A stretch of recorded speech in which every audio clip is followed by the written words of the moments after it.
Acho que aqui no Brasil a maioria das pessoas conhecem a Atalanta muito por causa das ligas europeias, né? Seja a Champions League ou a Europa League, sempre com resultados surpreendentes, onde é um time bastante competitivo contra adversários bem mais fortes, inclusive, né? Tem muito mais grana, que gasta muito mais dinheiro ali em salários e ainda assim eles conseguem bater de frente. Um time que surpreendeu, bateu Xabi Alonso na final da Europa League, então ela é muito bem vista aqui por esses resultados surpreendentes. Nos últimos tempos eles perderam seu grande treinador, Gianpiero Gasperini, a coisa meio que desandou depois da contratação do treinador Ivan Juric como seu substituto. Ivan Juric acaba de ser demitido, tem pouquíssimo tempo, e eles foram atrás de Raffaello Palladino. Vocês vão entender nesse vídeo por que o trabalho na Atalanta ele é tão grandioso, porque você precisa de um substituto à altura. E também eu vou montar um elenco aqui com o Palladino e a Atalanta, e eu vou conversar um pouco sobre essa junção, explicar pra vocês se é uma boa junção, se esse treinador jovem ele tem algo realmente pra entregar ali dentro da Atalanta. Você vai entender exatamente nesse vídeo. Pra quem não me conhece, eu sou o Corvo, apresentador desse canal. Seja muito bem-vindo ao Plano Blues. E eu acho que não tem como a gente conversar sobre a Atalanta sem falar de Gasperini. E por que a gente fala sempre de Gasperini junto da Atalanta? Porque toda a história moderna da Atalanta ela foi construída com Gasperini, que assumiu esse trabalho em 2016 e depois disso a Atalanta se tornou um time extremamente consistente na parte de cima da tabela. Anteriormente a Atalanta era um time de segunda divisão ou também um time, né, que participava da parte de baixo. Então era muito comum você ver a Atalanta abaixo do 10º colocado e não acima dele. Na verdade era bem esquisito você ver a Atalanta muito acima. Pra mim, muito mais, porque eu acompanhei a Liga Italiana quando ainda era criança, então eu peguei ali um período muito interessante da Liga Italiana e a Atalanta era um time da parte de baixo, cara, como na época tinha o Palermo, tinha um clube muito em específico que eu lembro que eu sempre gostava de assistir os jogos, que era a Sampdoria, também fazia parte desses clubes que eles eram da parte de baixo, mas era legal de assistir os jogos. Então eu lembro de alguns desses clubes e a Atalanta era parte disso e não da parte de cima da tabela. Até que eles contratam Gianpiero Gasperini e a partir daí o trabalho vai pra outro patamar, vai pra outro lugar. Não sei como esse cara conseguiu, mas ele transformou a Atalanta em um gigante do futebol italiano. Porque, de fato, a Atalanta não tinha a grana dos adversários, não tinha o poder que os adversários tinham. E a partir de uma montagem de elenco super interessante e uma compra e venda ali de bons jogadores com um ótimo trabalho de scout, eles conseguiram montar algo muito consistente. Dá pra dizer que a Atalanta talvez seja o Brighton da Série A italiana. O Brighton talvez não tenha poder o suficiente pra bater com tanta gente com muita grana, mas um Brighton dentro de uma Série A italiana consegue fazer muito mais, né? Porque os adversários não têm tanto dinheiro assim como é na Premier League. Então, eu quero que vocês entendam isso, cara. Então, o Gasperini, ele é algo fundamental pra esse período. Ele que mudou a Atalanta, né? Foram 439 jogos, 228 vitórias, 101 empates e 110 derrotas, com 1,79 de pontuação média. Uma pontuação muito boa para o nível da Atalanta, cara. Tem muita gente que vai achar que era pra ser uma pontuação maior. E não. Você não deveria pontuar como pontua o técnico do Manchester City, porque o elenco não é do Manchester City. A pontuação tá na casa de 1,80, 1,75. Tá excelente pra um time que nem a Atalanta. Isso mantém ela no topo da liga em várias temporadas e também você pode disputar muita coisa. Começou a ser comum a Atalanta participar de ligas europeias. Então, Champions League, Europa League e qualquer liga europeia que você tenha ali disponibilidade começou a acontecer de fato, muito por causa desse trabalho aí de Gasperini. E também a gente vê uma Atalanta bem mais competitiva em campo, né? Então a Atalanta começou a competir com os grandes da liga, bater de frente com o time da Lazio, Roma, Inter de Milão, Juventus, os times que são um pouco mais fortes ali na liga, começaram a ter dificuldade para enfrentar a Atalanta de Gasperini. Gasperini atualmente está na Roma, tá com a pontuação média de 2,0, acabou de começar o trabalho. Ele pode fazer da Roma também um time muito mais competitivo. É a grande esperança, né, da Roma conseguir ganhar uma Série A italiana, pois ele era muito consistente em pontuação e a Roma tem acesso a um elenco muito mais poderoso que o da Atalanta. Vai ser uma questão aí de ir montando o elenco aos poucos, até formar algo consistente ali dentro da Roma, mas eu vejo um possível futuro brilhante na Roma, porque Gasperini tá treinando por lá. É um treinador que por muito tempo foi visto como um treinador ultrapassado, ok? Eu quero deixar isso bem claro pra vocês, ele era muito visto dessa maneira, né, como um treinador do passado, ultrapassado, com ideias ultrapassadas, que não ia conseguir bater de frente com o futebol moderno. Só que desde que ele derrotou o Bayer Leverkusen de Xabi Alonso, isso demonstrou para as pessoas que o futebol moderno não batia de frente com ele, porque ele ganha com uma vantagem muito grande naquela final. Aquele 3-0 foi muito grandioso, mostrando que ele era um treinador melhor, mesmo com o futebol moderno de Xabi Alonso, que é um dos mais modernos, que realmente usa todos os recursos de futebol moderno, ele ainda assim foi superior e ele ganhou. Então eu acho que é muito legal ver essa parte. E aí a gente tem a saída dele, que provavelmente ia acabar acontecendo em algum momento. A Atalanta precisava achar um sucessor para o trabalho dele e vai atrás de um treinador com a formação parecida, que é o tal do Ivan Juric. Só que pareceu uma contratação bizarra, bizonha, sem sentido. Porque Ivan Juric, ele treinou a Roma e ele foi pior do que o Torino na Roma. E depois ele vai pro Southampton e consegue uma pontuação média de 0,40 44, com 2 vitórias, 1 empate e 13 derrotas. Ivan Juric fez um trabalho terrível por onde quer que ele passou. Logo você se questiona, por que contratar este treinador em específico pro time da Atalanta? Qual é a ideia por aqui? Eu também fiquei me perguntando isso e não teve resposta. A Atalanta virou um empate FC e simplesmente acabou indo ladeira abaixo nessa temporada, chegando ali no último jogo a perder de 3-0 pro Sassuolo, que tinha acabado de subir da segunda divisão. É um time interessante, Sassuolo, mas não tem explicação. A Atalanta é um time bem mais firmado. Apesar disso, Ivan Juric conseguiu bater o Olympique de Marselha de Roberto De Zerbi na Champions League e até ter alguns resultados interessantes, mas era extremamente inconsistente. A Atalanta dele era horrorosa, cara. Isso fica muito claro no jogo de abertura ali da Liga dos Campeões, né? Onde ele enfrenta o Paris Saint-Germain e toma uma pedrada de 4-0. A Atalanta de Gasperini provavelmente não tomaria essa pedrada. Na verdade, era insuportável enfrentar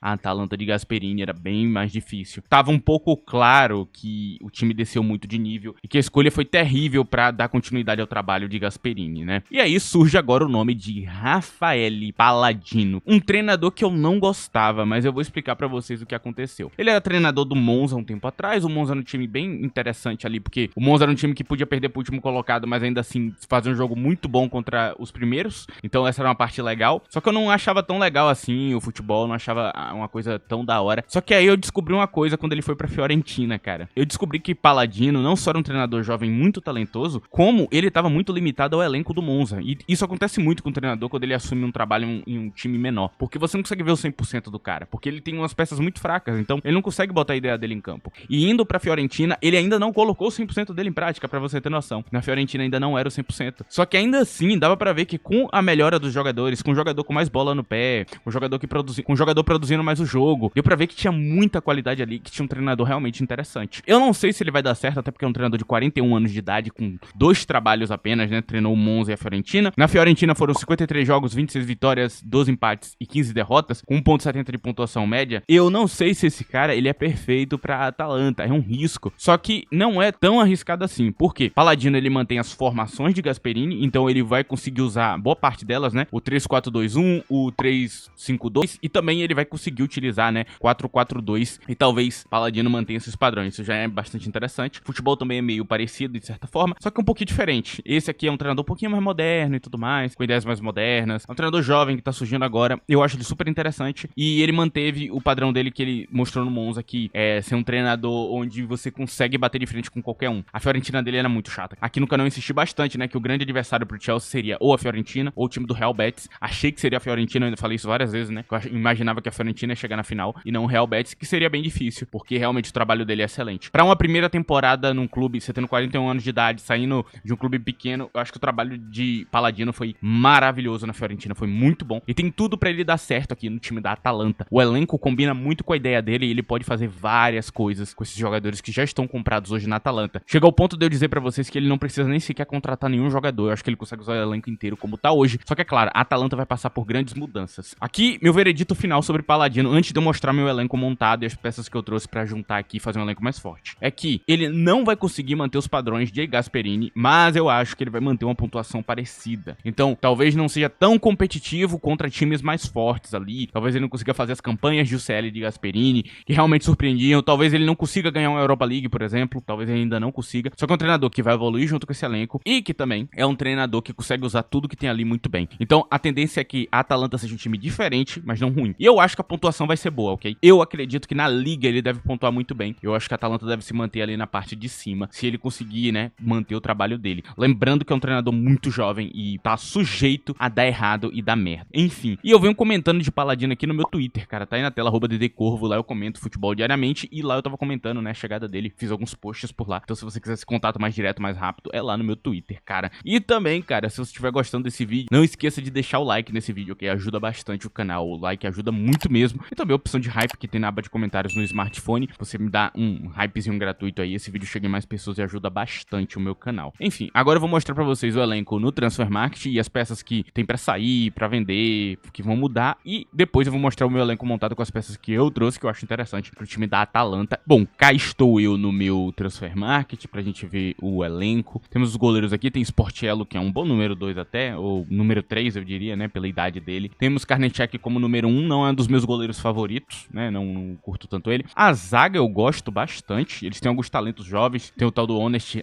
Ahanor, ou Ahanor, não sei pronunciar o nome dele, nigeriano aí de 17 anos, bem talentoso. Então eles estão com alguns talentos aqui interessantes. Tem o tal do Kusunu, que era do Bayer Leverkusen, que também é um jogador que eu gosto, ok? Tem o Scalvini, então a zaga tá bem completa, tem muito jogador bom aqui que esse treinador pode utilizar. Eu não acho que ele precise ir atrás de ninguém praticamente, a zaga tá bem fechadinha, certinha. Ainda tem o tal do Derrum, que também pode jogar na zaga muito bem, é um bom zagueiro central, inclusive. Então a zaga realmente, cara, não tem necessidade nenhuma. O meio de campo tá bem destruído, né? Foram várias vendas ali. Então o meio de campo atual tem Ederson, que é um jogador muito bom brasileiro, e tem Pasalic, que também é um jogador bem completinho. Agora, eles têm emprestado o Yunus Musa, que eu não contrataria pelo valor dele. Eu acho que pagar a multa de Musa aqui que o Milan tá pedindo é absurdo. Só se o Milan negociar bem mais barato, mas eu acho que não vale a pena pra Atalanta manter ele. Eu não gosto de Musa não, rapaziada. Eu acho que ele é um jogador útil. Com esse treinador ele poderia utilizar muito bem, mas eu não sou muito fã. Eu acho que tem peças melhores no mercado. Tem aqui o tal do Brescianini, né, que é um jogador também interessante. É um jogador que talvez o treinador consiga utilizar ele direito também, mas eu também não sou tão fã assim dele, cara. Acho que é um jogador nível abaixo. Eu não manteria ele no 22 principal, poderia ser uma opção extra. Temos o Zappa Costa, que já tá mais velho, 33 anos de idade. Um jogador que se deu muito bem na Atalanta, ok? Foi muito bem. Temos um jovem aqui que já tá pra substituir ele e tudo mais, o tal do Belanova, então tá tudo bem. Na esquerda a gente tem o Zalewski, que acabou de vir da Inter de Milão, um excelente ala. E tem o Mitchell Bakker aqui também. E eu acho que tem como ir atrás de opção melhor também no mercado e tudo mais. Temos aqui o tal do Samardzic, que é um meio atacante, e talvez ele sirva pro 3-4-3, principalmente porque você tem Sulemana e Lukaman. Então talvez inicialmente ele use bastante o 3-4-3. Apesar disso, minha formação favorita dele é 3-5-2, a formação que eu usei quando eu montei o elenco. E aqui, pra finalizar esse caso aqui, cara, Lukaman vai ser vendido muito em breve. Eu não gostei da contratação de Kristovic, eu acho que é um jogador que custou muito caro pra quem ele é como jogador. Acho que foi uma contratação ruim, cara. Foi naquela casa de contratações que rolou também na Fiorentina, né, que foi atrás de Piccoli, e também o Napoli foi atrás de Lorenzo Luca, e parece que sobrou o Kristovic pra eles. Eu particularmente não achei legal, que eram centroavantes interessantes ali da liga, só que eu particularmente achei muito pouco. Tem nomes mais interessantes espalhados pelo futebol europeu, faltou talvez um scout um pouquinho melhor nessa parte, cara. Tem um grande nome aqui que é Gianluca Scamacca, que tá jogando muito bem ainda, um jogador interessante e que, cara, com o treinador certo, eu acho que ele vai render e muito ainda. Pode ser o melhor centroavante italiano em atividade, eu volto a falar. Talvez ele tenha ficado um pouco pra trás por causa do tal do Reteg. Inclusive, ficou muito bravo que ele não tá sendo muito convocado, eu entendo que ele lesionou e tudo mais, mas é um jogador muito bom. Então o Lukman praticamente tá de fora, talvez o Sulemana não tenha o encaixe mais legal do mundo com esse treinador, o tal do Samardzic pode jogar aí também o Deketelé, são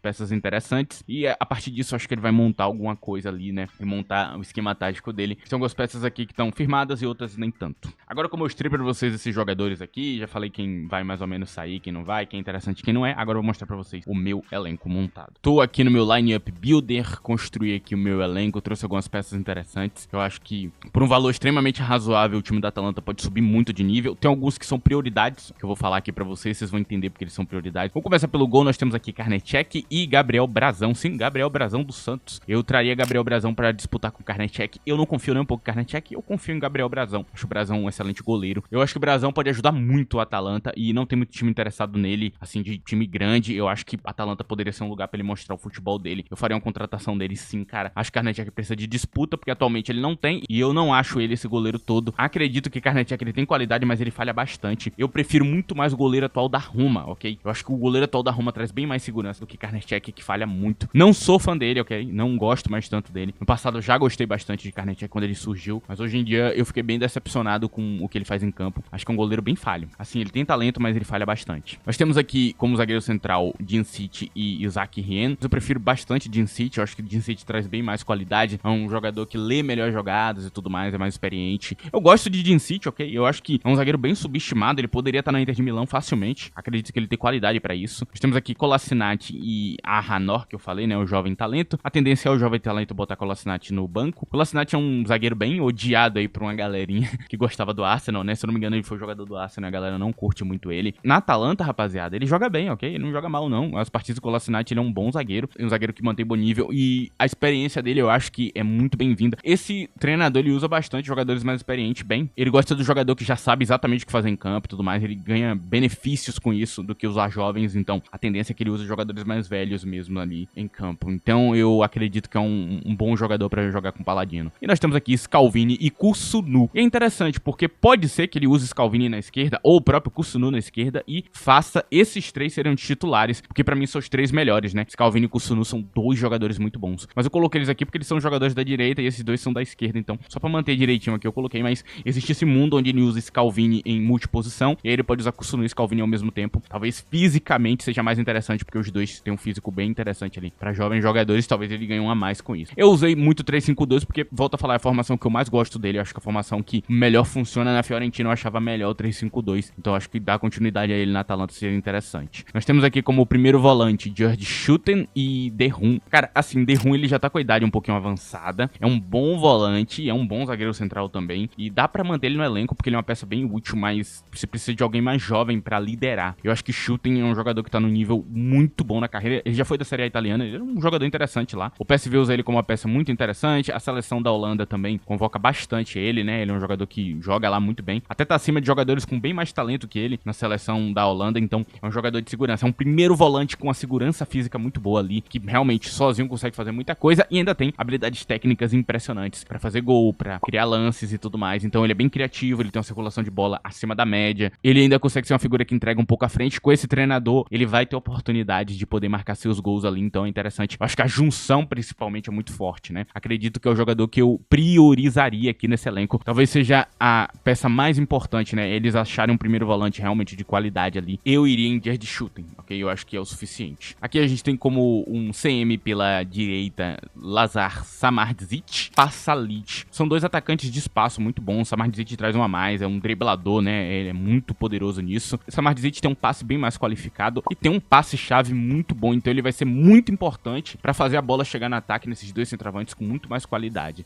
E aí é a subida de elenco, porque na Fiorentina você não tinha acesso a esse tipo de jogador. Há um primeiro volante desse nível que vocês estão vendo aqui, há um segundo volante box-to-box de tanta qualidade e também há um cara com passe qualificado como o Lazar Samardzic, né? E ainda tem um Pasalic experiente que chega ali à área centralizando, talvez para fazer um gol de cabeça, que é bem interessante também. Então, cara, a qualidade do elenco da Atalanta sobe até mais o elenco da Fiorentina, podendo até essa pontuação de 1.70 que ele fez na Fiorentina subir. Então, por isso que o Samardzic tá aqui no meio de campo, acho que é um jogador muito interessante. Num 3-4-3 ele poderia jogar à direita com um cara à esquerda, né? Poderia ser o próprio Lookman, que daqui a pouco vai ser vendido, mas ele ainda vai poder utilizar nesse início. Então, por isso que eu tô falando do 3-4-3, que talvez ele utilize no início pra poder usar os dois juntos. Excelente, muito bem servido de CM, cara. Agora, temos aqui um segundo volante box-to-box, que também vai jogar de CM, mas pela esquerda, que é Ederson. E temos aqui o Arthur Atá, que atualmente é da Udinese aqui no banco de reserva. O Arthur Atá me lembra muito Felix Nmecha, do time do Borussia Dortmund. O estilo de jogo é muito parecido. Ele é um cara alto, forte, com boa capacidade de drible. Dá pra dizer que é um jogador de box-to-box, se você quiser encarar dessa forma. Mas ele parece mais um atacante de espaço. Então, é um cara que você vai buscar pra fazer um gol ali. Ele é super interessante, chegando perto do gol. Ederson traz um equilíbrio maior pra campo. E Ederson é mais experiente e tudo mais. É um jogador que já joga em um cenário europeu já há algum tempo. Ederson é um cara que talvez traga mais segurança pra posição e mais equilíbrio pro campo, o que pode ser interessante em alguns cenários. Ederson talvez viva a sua melhor versão ofensiva com esse treinador, se ele não for utilizado de primeiro volante, se ele ficar aqui como CM mesmo. Acredito que ele pode transformar Ederson em um dos goleadores do time da Atalanta atual, cara, se ele usar desse jeito aqui que eu tô falando. Aqui a gente tem na lateral direita o ala, pela direita Belanova e Zappacosta, imodificados. São dois bons jogadores, eu gosto de Belanova e eu também acho o Zappacosta um jogador muito competente. Talvez no futuro eles tenham que pensar um substituto por causa da idade avançada de Zappacosta. Eu já prefiro o Belanova porque fisicamente tá melhor em campo. Temos aqui como ala pela esquerda Spinazzola e Zalewski. Eu trouxe Spinazzola pra cá. Ele atualmente tá no Napoli, bem mal utilizado por lá. Eu acho que a Atalanta poderia fazer bem melhor uso dele. Ele que foi tão bom dentro do time da Roma, né, durante tanto tempo, foi muito importante. Acredito que ele ainda pode entregar muito futebol. E eu prefiro ele a Zalewski, mesmo pela idade um pouquinho avançada dele. Eu acredito que ele é um jogador mais completo que Zalewski e traz bem mais protagonismo pra campo. Não sou muito fã de Zalewski e eu não teria contratado ele se eu fosse Atalanta. Eu pensaria em outros nomes mais equilibrados pra trazer pra ala da Atalanta, mas eu entendo a contratação, não acho que a contratação é ruim não acho ele um mau jogador, só acho que poderia ter ido atrás de um jogador melhor, apesar de que ele é útil e ele vai ser um bom jogador aqui. Só não gosto muito da pegada de marcação dele, o posicionamento dele me irrita um pouco. O Zalewski às vezes deixa muito buraco em campo, isso é bem problemático com alguns treinadores. Eu acho que com esse treinador um pouco menos, ok? Um pouco menos, ele dava uma liberdade legal pro lateral atacar espaço. A gente via ali o brasileiro Dodô brilhando bastante nisso, muitos outros que chegavam à área. Eu acho que o Spinazzola deve brilhar muito com ele, por isso mesmo que eu escolhi ele, né? A gente tem alas que devem brilhar ali, fazer seus gols e tudo mais, né? Enfim. E aqui é onde vai ter a maior concentração de gols, que é no ataque, né? Esses atacantes. Nós temos Gianluca Scamacca e Kristovic. Na direita nós temos Boniface e De Ketelaere. Eu também traria mais um jogador pra cá, que é o tal do Rubinho Vaz, que joga atualmente no Marselha. Eu contrataria Rubinho Vaz pra vir jogar na Atalanta. Eu acho que é uma junção muito boa. Acredito que faria bem pros dois. É um scout a mais ali pra o futuro. Contratar, pode emprestar pra alguns clubes ali e depois, né, ele já vir jogar aqui no time da Atalanta. Eu acho acho que é uma questão de tempo até ele ser melhor que esse tal de Kristovic que tá aqui. Kristovic tem uma certa experiência, uma figura ali interessante pra se buscar no ataque, mas eu não gosto dele, cara. Eu acho um jogador bem fraco. Pra banco de reserva da Atalanta até dá, mas eu acho que é um jogador assim que eu particularmente olhei o preço e olhei ele jogando em campo, eu acho bem inocente, cara. Eu entendo que o mercado tá inflacionado, mas mesmo assim, cara, eu acho que dá pra buscar peça melhor pra esse valor, cara. Victor Boniface é um jogador que talvez deveria estar no Milan hoje, o Milan não quis contratar e talvez o Milan se arrependa amargamente de não ter contratado ele quando era tempo. E é aquela coisa, compra na baixa e vende na alta. Boniface é um jogador com muito talento e com habilidades físicas impressionantes. O problema dele é as lesões, né? Ele tava sofrendo com questões físicas ali, é um cara que já teve a lesão de ACL, né? Então ele já sofreu com esse problema que é tão grave que acaba com a carreira de tantos jogadores. E assim, cara, é um jogador que tá em baixa na carreira, pode ser bem mais barato agora do que contratar em outro momento. Eu iria atrás dele. Eu acho que os times vão se arrepender de ignorar Boniface. Vai ser aquele tipo de jogador que no futuro todo mundo vai olhar e vai falar: cara, por que ninguém contratou esse cara, velho? Porque, cara, ele realmente parece ser muito, muito, muito bom mesmo, assim. Até hoje os jogos dele no time do Bayer Leverkusen são maravilhosos, incríveis. A passagem dele lá é muito boa. E ele tá em baixa na carreira, é o momento certo de atacar ele como jogador. Pode ser que ele seja baratinho, cara. Né? Eu acho que o Milan ia pagar 25 milhões de euros por ele. Então, cara, compra. Se ele tiver com questões físicas, você vai recuperando ali depois de uma temporada. Daqui a pouco ele tá recuperado e tudo mais, vai fazendo o processo direitinho. Você tem Dequetelé que já tá pronto pra jogar. Então, eu compraria, cara. Eu acho ele bem melhor que Dequetelé. Eu acho ele melhor até do que Scamacca, pra ser bastante sincero. Seria o melhor jogador do elenco com condição física, ok? Se ele estiver bem fisicamente em campo, ele é o melhor daqui desse elenco. Dequetelé não tem o que falar. Ele é muito útil pra um 3-4-3 e também pra fazer uma dupla de ataque ali, né? Ele é quase um segundo atacante. Ele é bem mais segundo atacante do que 9, mas ele também pode jogar de 9. Ele também centraliza bem. É uma figura que você pode buscar ali como camisa 9 também. Ele joga aquele 9 mais de movimentação e de circulação de bola. Não é aquele 9 que traz aquela presença de área. Apesar disso, ele é um cara alto e forte. Então, sim, se você precisar de um pouco de presença de área, Dequetelé traz. Um gol de cabeça ele traz também. Só que o estilo de jogo dele é circular a bola e se movimentar. Então, a natureza dele é fazer outra coisa do que esses dois aqui, né? Scamacca já é mais centralizador e Boniface também. Scamacca é bem legal, porque Scamacca ele traz uma criatividade muito boa e ele joga muito bem com figuras ao lado dele. Uma figura de ligação muito interessante. Ele é muito bom pra jogar com ataque móvel, pra jogar com figuras ali que vão buscar ele ali, pra ele devolver a bola e tudo mais. Então, uma figura de associação muito positiva. Acredito que Scamacca tem um grande brilho nessa parte e ainda assim não deixa de centralizar e de fazer seus gols. Ele é bem perigoso também. Acho que uma dupla de Boniface e Scamacca pode ser muito bom. E eu falo de Boniface tão bem porque, cara, eu acho que ele pode bater de frente com o desempenho que foi entregue por Reteg. Eu acho que ele pode fazer até mais que Reteg, pra você ter noção do quanto eu acredito nele, quanto eu acho ele um bom jogador. Tudo vai depender da recuperação dele, cara. Se ele se recuperar desse momento difícil, eu acho que sim, você vai ter um jogador muito poderoso nas mãos, ok? Acho que eu termino por aqui, são esses jogadores. Acho que com esse elenco aqui, a Atalanta deve permanecer bem ali no topo e mantendo os padrões. Enfim, cara, esse vídeo tá chegando no fim, agradeço a presença de todos, muito obrigado mesmo. Você que assistiu o vídeo por inteiro, você que ajudou o vídeo de qualquer maneira, com like, hype, compartilhamento, muito obrigado. Nos vemos em um próximo vídeo. É isso, rapaziada. Tchau.